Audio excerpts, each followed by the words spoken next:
everyone, thank you so much for clicking onto the video. Here are today's learning objectives. So the first is to know that optical isomerism is a result of chirality in molecules with a single chiral center.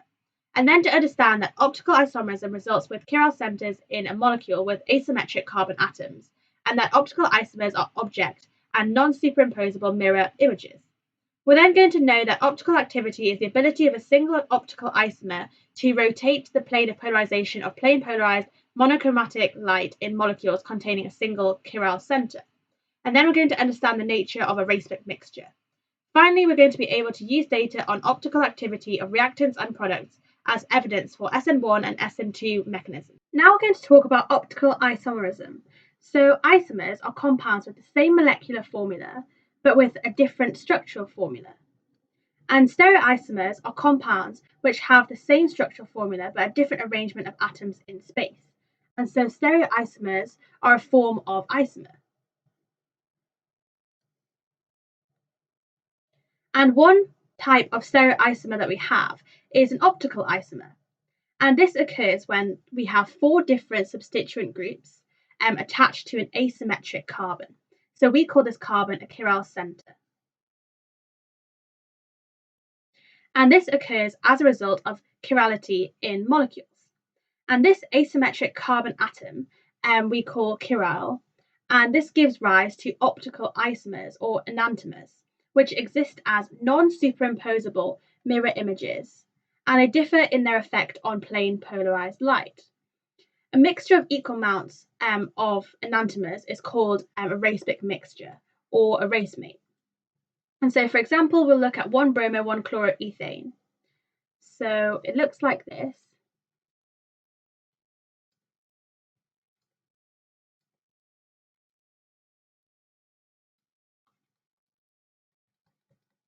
So this is 1-bromo, 1-chloroethane.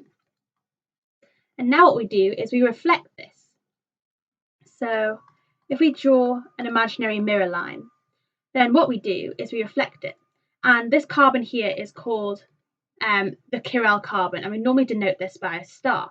And what it means is just that it has four different substituent groups on it. So when we reflect it, the image that is, the molecule that is formed is non-superimposable onto this one, as we'll see in a second. So if I flip this, so we get the mirror image of it. So the CH3 would be here, and then we would have a hydrogen here, and then we would have a Br, and here is the chiral carbon. You can see that these two images are not superimposable, meaning that they can't be placed on top of each other and fit. So for example, if you think about your two hands, if you try and put your left hand on your right hand in any way, it will never be the same. So you'll always have your pinky on your thumb or your thumb on your pinky. You can't get them to superimpose onto each other. And this is the same with optical isomers. They can never be placed on top of each other and be the same. And we can only get optical isomers from 3D drawings. So when we draw something as 2D, we can't get these optical isomers. So we need to know how to distinguish between optical isomers. And the way we can do this is by using plane polarized light. So first we're going to look at what plane polarized light is. So light vibrates in all planes perpendicular to the direction in which the light is traveling. You might have thought of it as a transverse wave. And so when the beam is passed through a special filter called a Polaroid, the light that emerges only vibrates in one plane. And so we call it plane polarized. So on a kind of diagram, you could have light that vibrates in all directions like this.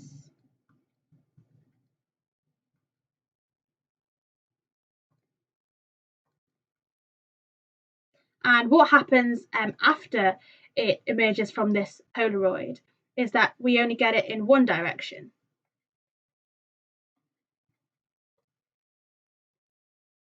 And so we call it plane polarized. Now, the only way to distinguish between enantiomers or optical isomers is to use plane polarized light. And if we pass this plane polarized light through the optical isomers, one will rotate the plane polarized light clockwise a certain amount, and this is called the plus or the dextrorotatory isomer, and the other will rotate the plane polarized light anti-clockwise by the same amount and is the negative isomer. And the thing to know about optical rotation is that it can be measured using a polarimeter. So when optically active substances are made in the lab, they often occur as a 50-50 mixture.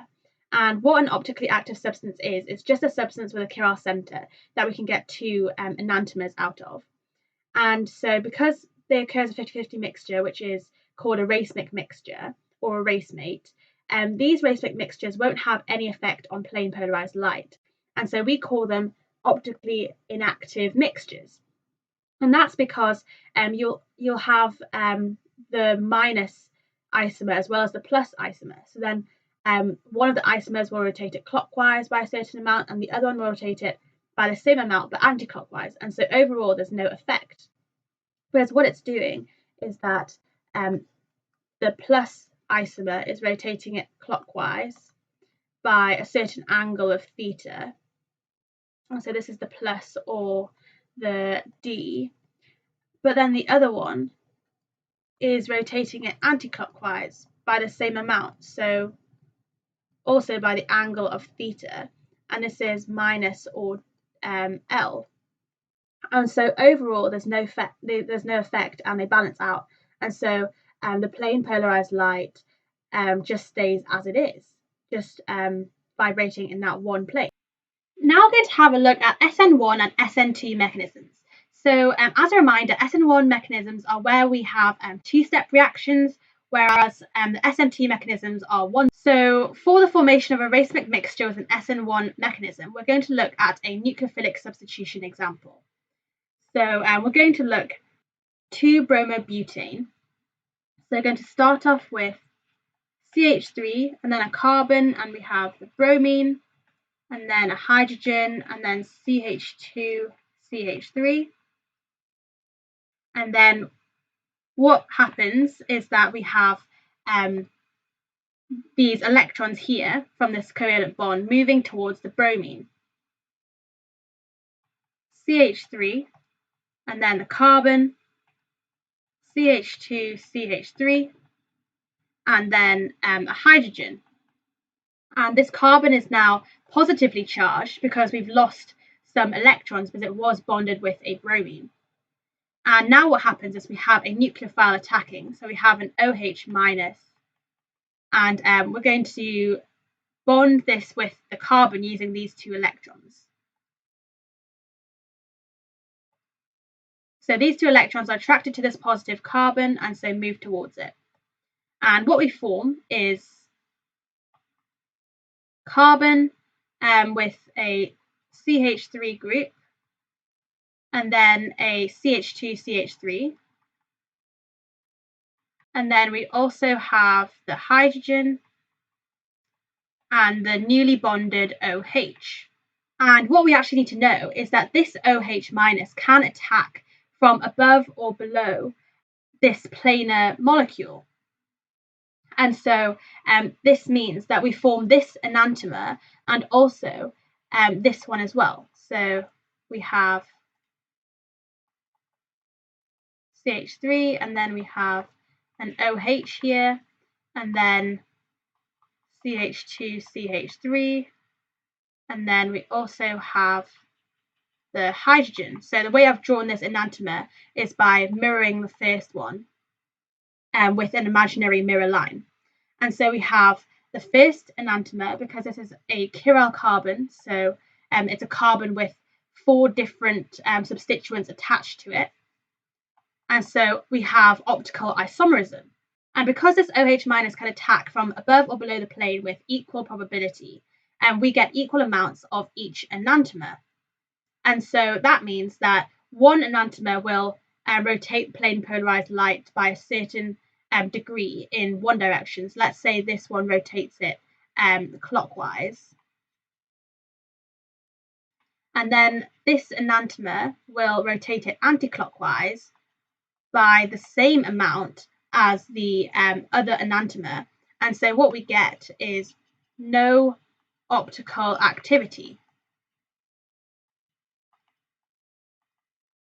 which means that it has no effect on plane polarized light. And so the mixture that forms is a racemic mixture, because we've got 50-50 mix of each enantiomer. And now looking at the formation of enantiomers using an SN2 mechanism. With this mechanism, we only have one step, so we don't have that intermediate in between, that positive carbon cation. And what we get is that we have, again, the 2-bromobutane. So we have CH3, carbon, and then bromine, and hydrogen, and CH2, CH3. And then we have a nucleophile, which is again this OH minus with the 2 electrons, and they're attracted to this partially positive carbon, and so move towards it. And then these 2 electrons here move towards the bromine. Again, the same product as we had with the SN1 mechanism.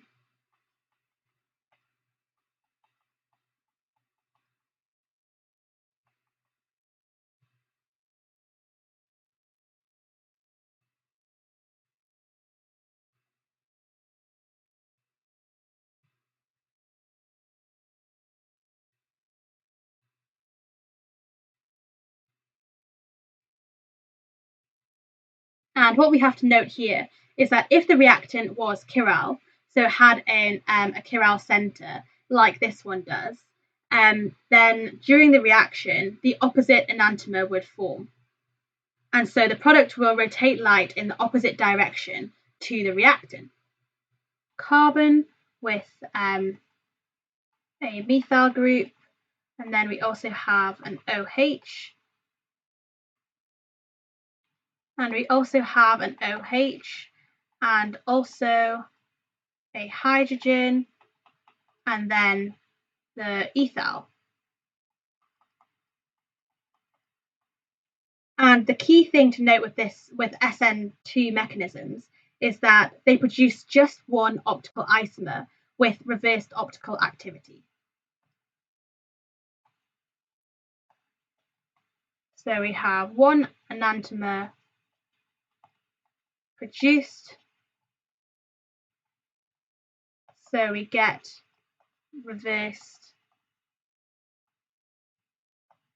optical activity. So now we're going to look at some questions. For question 1, which one of the following can exhibit both geometrical and optical isomerism? So first, let's think about geometrical and optical isomerism. So geometrical is where we have a carbon double bond to another carbon, and there's a lack of rotation around this double bond, and so we can form E isomers or Z isomers. E meaning that the 2 substituent groups which aren't hydrogens are on opposite sides, and Z meaning that the 2 substituent groups which aren't hydrogen are on the same side. And then we get optical isomerism when we have this chiral carbon. So this carbon with 4 different substituent groups attached to it. And so we can form 2 optical isomers. So we can form one, and then we mirror it. And so that is the second one. And so first, let's draw out these molecules. So for A, we have carbon double bonded to a carbon, and then to the right-hand side carbon, we have a hydrogen. And then on the other side, we have a carbon with a hydrogen. And then we also have this CH3 and then this ethyl. So we have a CH3 here, and then I'm going to draw an ethyl over here. And on the left-hand side carbon, we have 2 of these methyl groups. So we have a CH3 and also another CH3. So this is our A. And then for B, I'm going to put in different colours so you can see it better. So we have for B, again, honing in onto the double bond, we have a hydrogen, and then we have this ethyl. So we have CH2, CH3, So we have CH2, CH3, and then on the other carbon we have a hydrogen here, and then we have a carbon that has a hydrogen on it, and also this methyl and an ethyl. So we have CH2, CH3, and also we have a methyl. And then for C, we have the carbon double bond to a carbon, and then we have two methyls on this carbon. And then on the next door carbon, we have two ethyl groups.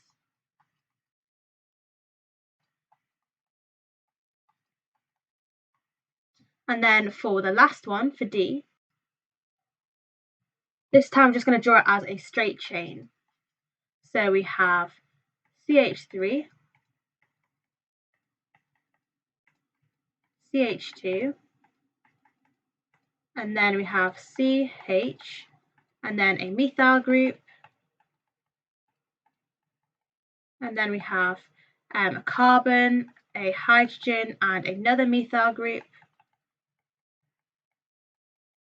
And then we have a carbon double bonded to another carbon with two hydrogens. And so now we've drawn out all the molecules, we should be able to figure out which display geometric and optical isomerism. And so first looking at A, we can see that we do have a chiral carbon, because this carbon here has four different substituent groups attached onto it. Because if we draw it slightly differently, we have a carbon with a hydrogen, and then we have this bit here, which is C4, and then we have 7 hydrogens, and then we have a methyl, which is this one here, and then we also have an ethyl. And so this is how we would draw it if we were going to look at optical isomerism. And so because this carbon has 4 different substituent groups, we get optical isomerism. However, when we look at the double bond, which is what the focus is for geometrical isomerism, we can see that because we don't have 2 groups which aren't hydrogen, and we actually don't get optical isomerism with this molecule, because we have 2 methyl groups and this extra group here. And so we don't have geometrical isomerism, and so it's not A. And then looking at B, we can see that again we have this chiral carbon. So we have this carbon here, which is attached to 4 different substituent groups. And so this is the chiral carbon. And again, we can draw this as carbon with a hydrogen, and then we have this C4H7. So we have the same thing as we did before. And then we have a methyl and an ethyl. And so this forms optical isomers, because we've got these 4 different substituent groups on this carbon. And so we can then mirror this optical isomer to form the other one.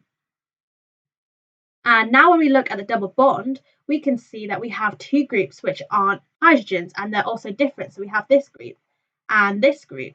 And so therefore we actually get geometrical isomerism. And so our answer is actually B. But let's have a look at C and D anyway. So for C, we can see that actually we don't get optical isomerism, because none of the carbons are attached to 4 different substituent groups. However, we do get geometric isomerism because we have 2 groups which are the same, so this one and this one, and then we have the other 2 groups which are the same. So then we can say whether this is a Z isomer or an E isomer. And then looking at D, this molecule is actually not drawn right, because this carbon here only has 3 bonds, and so that's why we can rule out